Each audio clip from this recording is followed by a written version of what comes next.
ನೋಡಿ, ಕಲಬುರಗಿ ಜಿಲ್ಲಾ ನ್ಯಾಯಾಲಯ ಕೊಟ್ಟಿರ್ತಕ್ಕಂಥ ಆದೇಶ ಜಪ್ತಿ ಮಾಡಿ ಅಂತ. ಸಣ್ಣ ನೀರಾವರಿ ಇಲಾಖೆಯ ಕಚೇರಿಯ ವಸ್ತುಗಳು ಜಪ್ತಿ. ಎಲ್ಲಿರ್ತಕ್ಕಂಥದ್ದು ಸಣ್ಣ ನೀರಾವರಿ ಇಲಾಖೆಯ ಕಚೇರಿ?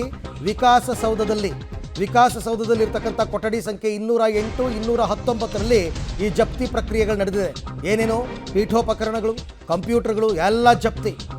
ಆಳಂದ ತಾಲೂಕಿನ ಕೋಗನಹಿಪ್ಪರಗಿ ಗ್ರಾಮದ ರೈತರಿಗೆ ಪರಿಹಾರ ಬಾಕಿ ಇದೆ. ಕೆರೆ ಅಭಿವೃದ್ಧಿಗೆ ಅಂತ 145 ಎಕರೆ ಜಮೀನನ್ನು ಇವರು ಭೂಸ್ವಾಧೀನ ಮಾಡಿಕೊಂಡಿದ್ದಾರೆ. 45 ಕೋಟಿಗೂ ಹೆಚ್ಚು ಪರಿಹಾರ ಬಾಕಿ ಇದೆ. ಕೆರೆ ಅಭಿವೃದ್ಧಿಗೆ ಸಣ್ಣ ನೀರಾವರಿ ಇಲಾಖೆಯಿಂದ 145 ಎಕರೆ ಜಮೀನು ಭೂಸ್ವಾಧೀನ ಆಗಿತ್ತು. ಕಳೆದ 4-5 ವರ್ಷಗಳಿಂದ ರೈತರಿಗೆ ಪರಿಹಾರ ಕೊಟ್ಟಿಲ್ಲ, ಬಾಕಿ ಉಳಿಸ್ಕೊಂಡಿದೆ ಸರ್ಕಾರ, ಅರ್ಥಾತ್ ಇಲಾಖೆ, ಸಣ್ಣ ನೀರಾವರಿ ಇಲಾಖೆ.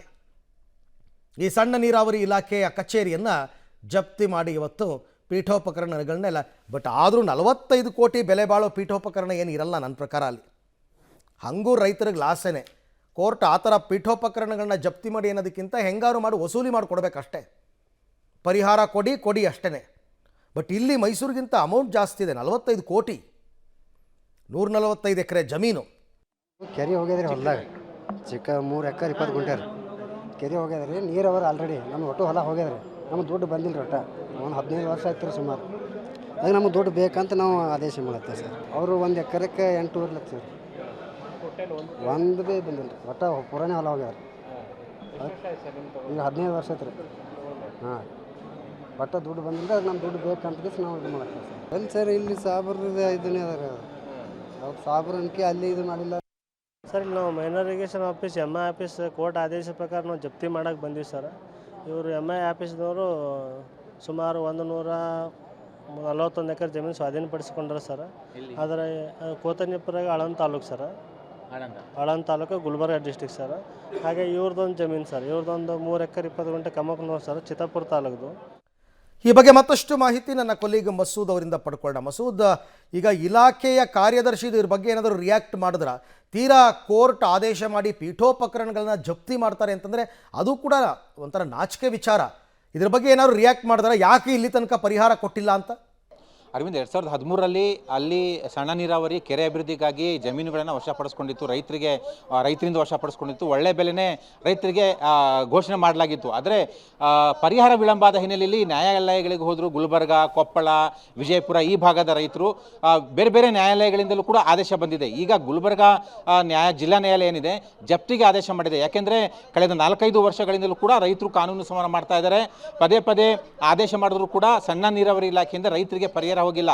ಬೆರಳೆಣಿಕೆ ರೈತರಿಗೆ ಮಾತ್ರ ಸ್ವಲ್ಪ ಮೊತ್ತದ ಪರಿಹಾರ ಕೊಟ್ಟಿದ್ದಾರೆ. ಆದರೆ ಬಹುಸಂಖ್ಯಾತ ರೈತರಿಗೆ ಪರಿಹಾರನೇ ಬಂದಿಲ್ಲ. ಹಾಗಾಗಿ ರೈತರು ಪದೇ ಪದೇ ಕೋರ್ಟ್ಗಳಿಗೆ ಹೋಗೋದು ಇವೆಲ್ಲ ನೋಡಿ ಈಗ ಕೋರ್ಟು ಜಪ್ತಿ ಆದೇಶನ ಮಾಡಿರುವಂಥದ್ದು. ಕಳೆದ 3-4 ದಿನಗಳ ಹಿಂದೆ ಗುಲ್ಬರ್ಗ ನ್ಯಾಯಾಲಯದಿಂದ ಜಪ್ತಿ ಆದೇಶ ಆಗಿದೆ.